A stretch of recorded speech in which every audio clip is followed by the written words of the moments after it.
This girl unbuttons her shirt for a medical checkup, only to realize a man nearby is watching everything. Embarrassed, she tells him to turn around. Jamie quickly claims he's a med student. She believes him, and the exam continues. But Jamie can't get the image out of his head. Moments later, boom, instant karma. Maggie spots the meds in his trunk and instantly realizes he's no doctor, he's just a drug rep. Furious, she slaps him with a dose of reality, literally, and demands an apology. Jamie thinks he can charm his way out with that pretty face. But Maggie isn't one to fall for smooth talk. She snaps a photo and flips him off before leaving. But Jamie, he's thrilled. For the first time, he's met a woman he can't win over so easily. Until now, whether it's teenage girls, silver-haired grannies, or blonde bombshells, he's never failed. Sometimes he doesn't even know their names. He just calls every woman Lisa, until one corrects him. That's his opening line. Even his last job ended in disaster. He slept with his boss's wife, fired on the spot. Now jobless, he stumbles into pharmaceutical sales. The catch? A free 6-week boot camp packed with boring med lectures. But Jamie passes, with flying colors, and seduces the instructor on the way out. Soon, he's officially a Pfizer rep, and now, he's laser-focused on one goal, Maggie. First step, he sweet-talks the receptionist, grabs Maggie's number, and makes the call. Maggie's not surprised. She brushes him off,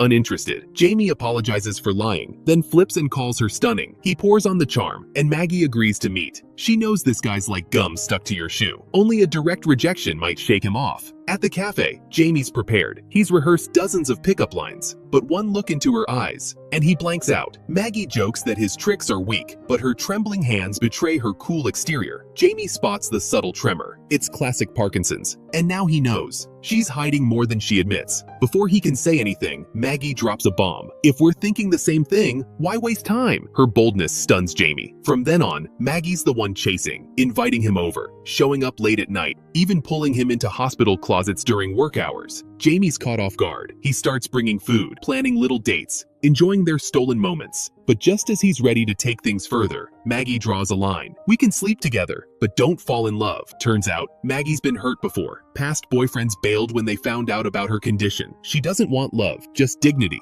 And Jamie, he's totally fine with that. At first, he even thinks it's perfect. No strings attached? That's a win. But something starts to shift. Every message from Maggie lights him up. He calls just to hear her voice. It's not casual anymore. He's falling for her, and fast. One night, Jamie confesses, "I just wanted to hear you." Maggie panics. She shuts down, hangs up. Alone in her kitchen, struggling to open a simple snack, she knows it's only a matter of time before someone like Jamie walks away, just like the rest. After sex, Maggie suddenly tells Jamie, it's over. Jamie thinks she's joking, so he laughs it off and leaves. But the moment he walks away, Maggie picks up a photo. Truth is, she's already fallen for Jamie from the first time they met. But knowing her illness, she chooses to end things clean and fast. The next day, while Jamie is tossing his rival's meds into the trash like usual, he gets jumped and beaten. Turns out, the attacker isn't just competition. He's also Maggie's ex, the one who ditched her after learning about her Parkinson's. Before leaving, he warns Jamie to stay away from her. Jamie brushes it off, thinking it's jealousy. But Maggie makes her decision. To forget Jamie, she must leave the city. So, she books a long bus trip, alone. But just as she's about to leave, Jamie shows up out of nowhere. He insists on knowing when she'll be back. Only after getting an answer does he let her go. As the bus pulls away, Jamie finally feels something new. He doesn't want to let her go. Unlike before, he doesn't walk away. Instead, he drives out the night before her return, just to wait. He parks and dreams of seeing her again. The next morning, when Maggie steps off the bus, she's stunned. Jamie is right there, waiting. The cold morning air melts in the warmth of Jamie's presence. She's moved. And finally, she says yes to love. From that day, their lives change. Jamie's career skyrockets.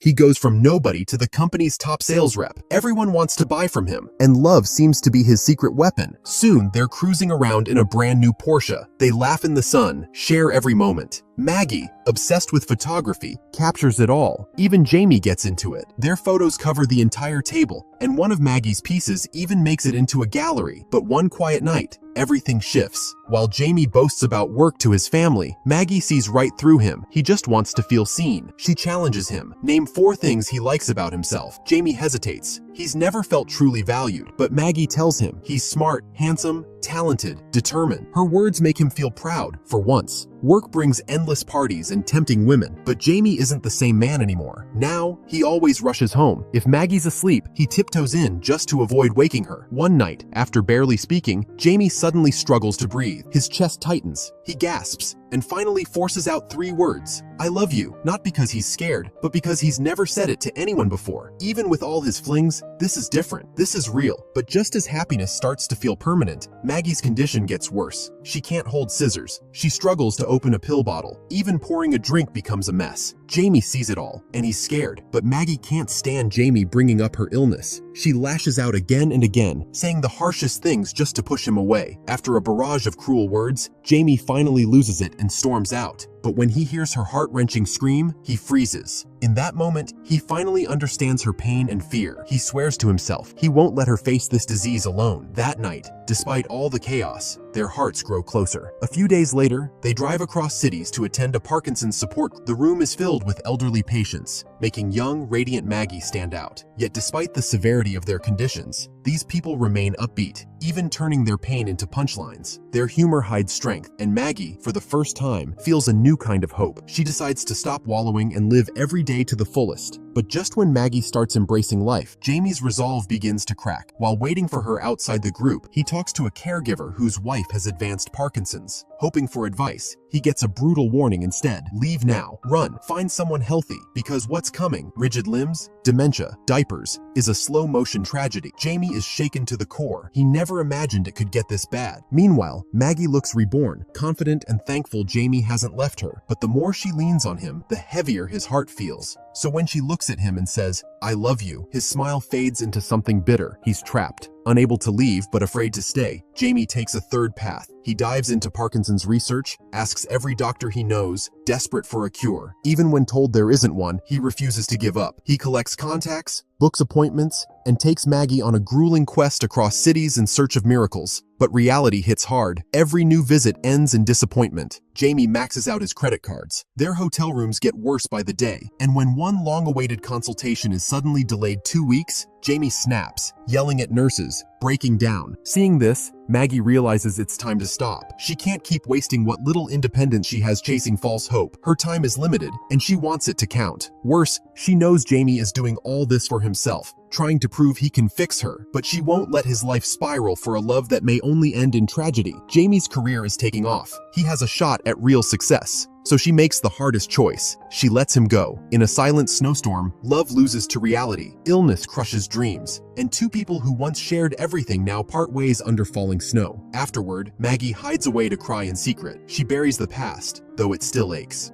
Jamie drifts through days like a ghost, haunted by memories. His brother notices and tries to drag him back to the carefree days. Just then, a doctor friend calls, inviting them to a wild pajama party. Jamie doesn't want to go, but gives in. Yet even at the party, he's not chasing women. He's talking ideals. The doctor once believed in changing lives, but now, he admits, it's just about money and status. Maybe that's what happens to everyone, crushed by life. Ideals rot into cynicism. After this soulless night, Jamie suddenly gets big news. He's being promoted to CEO in Chicago. He tries calling Maggie, but she never picks up, just offline messages. And then, fate brings them back, at the same coffee shop where it all began. Maggie now has someone new by her side. They're only half a meter apart, yet it feels like mountains stand between them. Jamie, full of emotions, can only squeeze out a simple, "How are you?" Maggie pretends to be strong, refusing to show weakness. But when Jamie sees through her act, she turns to leave, because letting go still feels like the right thing to do. And just like that, she disappears back into the night. Their story begins here, and ends here too. Later, as Jamie packs for his new role in Chicago, he finds a camera. He plays the footage, and memories come rushing back. It's the day they officially became a couple. After a tender moment, they record their daily life together. Jamie watches Maggie's joyful smile on screen, smiling back like a fool. They were so in love, talking sweetly about how they'd end up in a flower-covered graveyard someday. Maggie was fate's gift. The past may be gone, but Jamie knows it's not too late. Realizing what truly matters, he rushes to Maggie's workplace, only to learn she's already moved to another city. Desperate, Jamie floors the gas, overtaking car after car, chasing down the bus Maggie's on. From her seat, Maggie spots him speeding beside her. She signals for him to leave, thinking it's already too late, but Jamie refuses to give up. At the next service stop, he gets on the bus and pleads for 5 minutes. Maggie stays cold, unmoved. That is, until the elderly passengers all start cheering him on. Reluctantly, she steps off, and now, the once smooth-talking sales champ suddenly stammers like a fool. His words make no sense. He's nervous, overwhelmed, completely lost. All he knows is, he needs her. His eyes, once clear and confident, are now bloodshot and trembling. Maggie starts to soften. Jamie says, "I need you," but Maggie knows she needs his care even more. Then he takes a step forward and says, "Imagine us in a parallel world, both healthy. All we'd worry about is where to vacation, how much to spend, or who's in a good mood. But we're not in that world. We're here. And even if one day you leave this world before me, I'll face it with peace and say goodbye with my own hands." That